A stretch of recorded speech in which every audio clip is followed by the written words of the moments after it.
Hello everyone, welcome back to Pathshala by KP. So SSC CHSL mains के जितने भी aspirant हैं उन्होंने ऑली बोर्ड का लाइव मॉक टेस्ट अटैम्प्ट कर दिया होगा। इसका मैं मैथ्स का सॉल्यूशन लेके आया हूँ। जितने भी अच्छे क्वेश्चन पूछे गए हैं मैथ्स में, हालांकि अच्छा क्वेश्चन तो या फिर चैलेंजिंग क्वेश्चन तो इस बार पूछा ही नहीं गया है, क्योंकि पेपर बहुत ही ईजी था। मैथ्स का 30 आउट ऑफ 30 लाने वाला पेपर था। तो उसमें से भी मुझे जो थोड़ा अच्छा लगा, जैसे स्टैटिस्टिक का, प्रोबेबिलिटी का, उन सब क्वेश्चन को मैंने इंक्लूड किया है इसमें। तो देखते हैं, जितने भी अच्छे क्वेश्चन थे उसी को इंक्लूड किया है मैंने। और ये एसएससी सीजीएल एस्पिरेंट के लिए बहुत इंपॉर्टेंट है, तो ज़रूर देखें एसएससी सीजीएल एस्पिरेंट। और इसका अगर आपको सॉल्व पीडीएफ चाहिए तो आप इस टेलीग्राम चैनल को ज्वाइन कर सकते हैं। चलिए पहले क्वेश्चन पे आते हैं। पहला क्वेश्चन है, what is the mode of, इस सीरीज़ का मॉड पूछ रहा है, मतलब इस सेट ऑफ नंबर का मॉड पूछ रहा है। तो मॉड निकालने का क्या होता है तरीका, कि maximum number of observation in a set. तो जो नंबर मैक्सिमम बार आएगा वही क्या हो जाएगा, मोड हो जाएगा। अब देखते हैं 3 कितने बार आया है, 1 2 3, 3 बार आया। और 7 को देखते हैं, 7 1 2 3 4, 7 4 बार आया है। ठीक है, फिर 10 एक ही बार आया है। 10 5 कितने बार आया है, 1 2 और 3, 5 भी 3 बार आया है। और 9 भी एक ही बार आया है। और 7 को तो देखिए लिया हम लोगों ने। और 4 एक ही बार आया है, यानी कि सबसे ज़्यादा बार इसमें कौन आया है, 7 आया है। 1 2 3 4, 7 4 बार आया है, तो इसका मॉड क्या हो जाएगा, 7 हो जाएगा। ठीक है, मॉड होता क्या है कि maximum number of observation in a set is called mode. ठीक है, मोड ऑफ दैट सेट। चलिए नेक्स्ट क्वेश्चन पे आते हैं। नेक्स्ट क्वेश्चन है, if the numerator of a fraction is decreased by 70% and denominator is increased by 16%, then the resultant fraction is 45/116, the original fraction is. ठीक है, मान लेते हैं ओरिजिनल फ्रैक्शन हम लोग मान लेते हैं x/y। ठीक है, बोला क्या गया है, numerator is decreased by 70%। Numerator को 70% डिक्रीज कर देगा तो कितना बचेगा, 30%, यानी कि 30%। और डिनोमिनेटर को इंक्रीज कर दिया गया 16%, यानी कि 100% से 16% इंक्रीज कर दिया तो कितना हो गया, 116% हो गया। ठीक है, इक्वल टू कितना हो गया, ये 45/116 हो गया। ठीक है, 45/116। परसेंटेज से परसेंटेज कैंसिल हो जाएगा, 15 दूनी 30, 15 तिया 45, 116 से 116 कैंसिल हो जाएगा।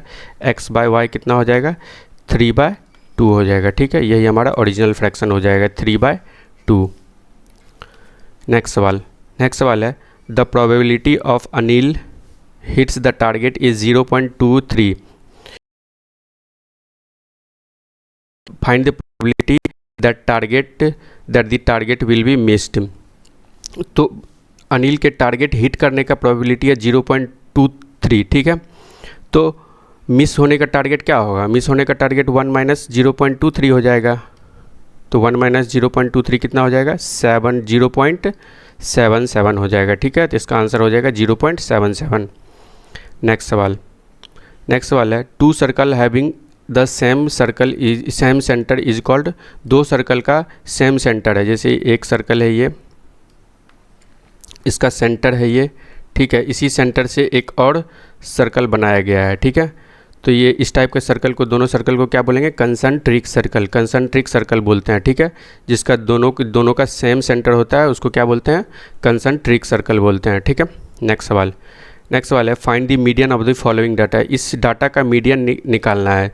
तो मीडियन निकालने के लिए हम लोग क्या करते हैं, अगर एक सेट ऑफ नंबर दिया हुआ, सेट ऑफ नंबर दिया हुआ रहता है तो उसका मीडियन कैसे निकालते हैं, पहले उसको असेंडिंग ऑर्डर में सजा देते हैं। ठीक है, और फिर उसके बीच में जो मिडिल में जो नंबर आता है वही उसका मीडियन हो जाता है। ठीक है, तो इसको सबसे पहले क्या करेंगे, हम लोग असेंडिंग ऑर्डर में सजाएंगे। इसमें सबसे छोटा क्या है, 5, फिर क्या है इससे छोटा, इससे बड़ा क्या है, 5 से फिर बड़ा क्या है, 9 5 9, फिर 10, फिर 12, उसके बाद 15, 12 के बाद 15, 15 के बाद 18, 18 के बाद 21, 24 और फिर 33। तो कितने नंबर हो गए, 1 2 3 3 6 3 9 नंबर है। 3 3 6 3 3 6 3 9 नंबर हो गए। तो इसके बीच में कौन सा नंबर आएगा, 4 इधर से काट, 9 नंबर है तो 4 इधर से काट दो, 4 इधर से काट दो, बीच में कौन सा आएगा 15 आएगा, तो 15 इसका मीडियन हो जाएगा। ठीक है, नेक्स्ट सवाल है ये x plus one by x पे के फॉर्म में हर बार ही पेपर में आता है, चाहे वो प्री हो मेंस हो, सब में आता है इस टाइप का सवाल। तो X square plus 1 by x square कितना दिया हुआ है, X square plus 1 by x square दिया गया है 62। तो यहाँ से x प्लस 1 बाय एक्स हमें देखो हमें निकालना है x cube plus 1 by x cube. इसके लिए हमें क्या पता होना चाहिए, x प्लस 1 बाय एक्स का वैल्यू। ठीक है, तो हम लोग आसानी से इसका वैल्यू निकाल सकते हैं। X square plus 1 by x square 62 है, तो हम दोनों तरफ 2 प्लस कर देते हैं। ठीक है, दोनों तरफ 2 प्लस कर देते हैं, तो ये क्या बन गया, x प्लस 1 बाय एक्स का होल स्क्वायर बन गया। ठीक है, इक्वल टू 64। यहाँ से x प्लस 1 बाय एक्स क्या हो जाएगा, 8 हो जाएगा। ठीक है, x प्लस 1 बाय एक्स 8 आ गया। अब x प्लस 1 बाय एक्स 8 आ गया है, तो x cube plus 1 by x cube क्या होता है, अगर मान लेते हैं x plus 1 by x equal to k है, तो x cube plus 1 by x cube क्या होता है, k क्यूब माइनस 3k होता है। ठीक है, यानी कि ये क्या हो जाएगा, 8 का क्यूब माइनस 3 इंटू 8। 8 का क्यूब कितना होता है, 512 होता है, माइनस 8 या 24, 12 में से 4 चला जाएगा 8, बचेगा यहाँ 10 में से 2 गया 8, यहाँ हो जाएगा 488 हो जाएगा इसका आंसर। ठीक है, कितना हो जाएगा, 488। नेक्स्ट सवाल है, if O is the orthocentre of a triangle A B C, angle B O C equal to 100 डिग्री, find the measure of triangle angle B A सी।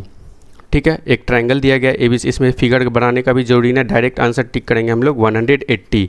जब भी ऑर्थो सेंटर होता है, जैसे एक ट्रायंगल है ए बी सी, ए बी और सी। ठीक है, ये बी ओ सी दिया हुआ है हमें, कितना बी ओ सी दिया हुआ है 100 डिग्री। तो हमसे पूछा गया है बी ए सी, इस वाले एंगल का वैल्यू पूछा गया है, मान लेते हैं ये थीटा है, तो इन दोनों का सम हमेशा, जैसे अगर ये ओ ऑर्थो सेंटर है, ओ क्या है, ऑर्थो सेंटर है, ओ अगर ऑर्थो सेंटर है, तो इन दोनों का सम जो होता है वो कितना होता है, 180 डिग्री, यानी कि थीटा कितना हो जाएगा, थीटा डायरेक्ट 80 डिग्री हो जाएगा। ठीक है, तो इसका आंसर हो जाएगा 80 डिग्री। नेक्स्ट सवाल है, the difference between compound interest and simple interest after 2 year on 12,000 is ₹30 at a certain rate of interest, find the rate of interest. Compound interest और सिंपल इंटरेस्ट का 2 साल में जो ब्याज का अंतर है वो कितना है, ठीक है, 30 रुपये है। ठीक है, तो उसका रेट ऑफ इंटरेस्ट पूछ रहा है, रेट कितना है, ये रेट कितना है यही पूछ गया है। ठीक है, इसका रेट पूछ रहा है कितना होगा। तो देखो हम निकाल लेते हैं ये कितना परसेंट है, 12,000 का 30 कितना परसेंट है, 12,000 का 30 कितना परसेंट है, निकाल लेते हैं हम। 0 से 2 0 कैंसिल हो जाएगा, 1 0 से ये, और 3 चौके 12, यानी कि 1/4 यानी कि 0.25%। अब देखो हम लोग कंपाउंड इंटरेस्ट कैसे निकालते हैं, सक्सेसिव से निकालते हैं। सक्सेसिव से कैसे निकालते हैं, इतना अगर मान लो x plus x into x by 100 करते हैं। अब यहाँ पे 25 कैसे आएगा, 5 गुने 5 जब करेंगे तब आएगा, यानी कि x 5 प्लस 5 इंटू 5/100 जब करेंगे तो ये क्या हो गया, CI हो गया। और SI क्या हो जाएगा, 2 साल का, SI 2 साल के लिए कंपाउंड इंटरेस्ट है, और ये SI क्या हो जाएगा, 2 साल का, 5 + 5 आ जाएगा। इनका डिफरेंस क्या हो जाएगा, इन माइनस कर देंगे, 5 + 5 10 माइनस हो जाएगा, इसमें 10 माइनस हो जाएगा, तो ये कट जाएगा और बचेगा क्या, 25/100। यहाँ से बचेगा क्या, सॉरी ऊपर लिख देता हूँ मैं, यहाँ से बचेगा क्या, 25 माइनस CI, सॉरी बड़े अच्छे से कर देता हूँ मैं, CI माइनस SI 2 साल का कितना हो जाएगा, इन दोनों को माइनस करेंगे। ठीक है, 10 प्लस 25/100 को क्या लिख सकते हैं, 0.25 माइनस 10। ठीक है, 10 से 10 कैंसिल हो जाएगा, तो कितना हो जाएगा, 0.25 ही हो जाएगा 5% पे, यानी कि हमारा जो रेट ऑफ इंटरेस्ट होगा वो कितना होगा, 5% हो जाएगा। ठीक है, ऐसे सवाल को मैक्सिमम अगर SI CI का डिफरेंस दिया हुआ रहता है तो क्या करते हैं, निकाल लेते हैं परसेंटेज।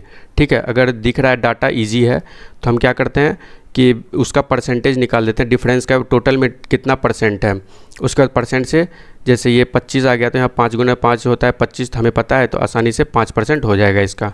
नेक्स्ट सवाल है, in the figure given below O is the centre of the circle, angle O centre है सर्कल का, और एंगल OPR दिया हुआ है कितना, 50 डिग्री, यानी कि ये दिया हुआ है 50 डिग्री, और एंगल पी ओ क्यू ये वाला एंगल दिया हुआ है 70 डिग्री दिया हुआ है, 75 नहीं।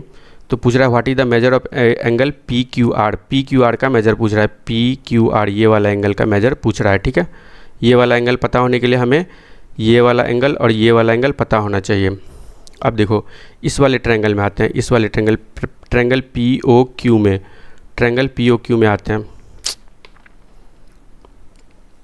ट्रायंगल पी ओ क्यू में आते हैं। इस ट्रायंगल पी ओ क्यू में अगर आते हैं, ये अगर 70 डिग्री है तो ये क्या आइसोस्केलस ट्रायंगल बन जाएगा ना। ये रेडियस है, ये रेडियस है, दो साइड बराबर है, यानी कि ये थीटा होगा तो ये भी पूरा थीटा होगा, ठीक है।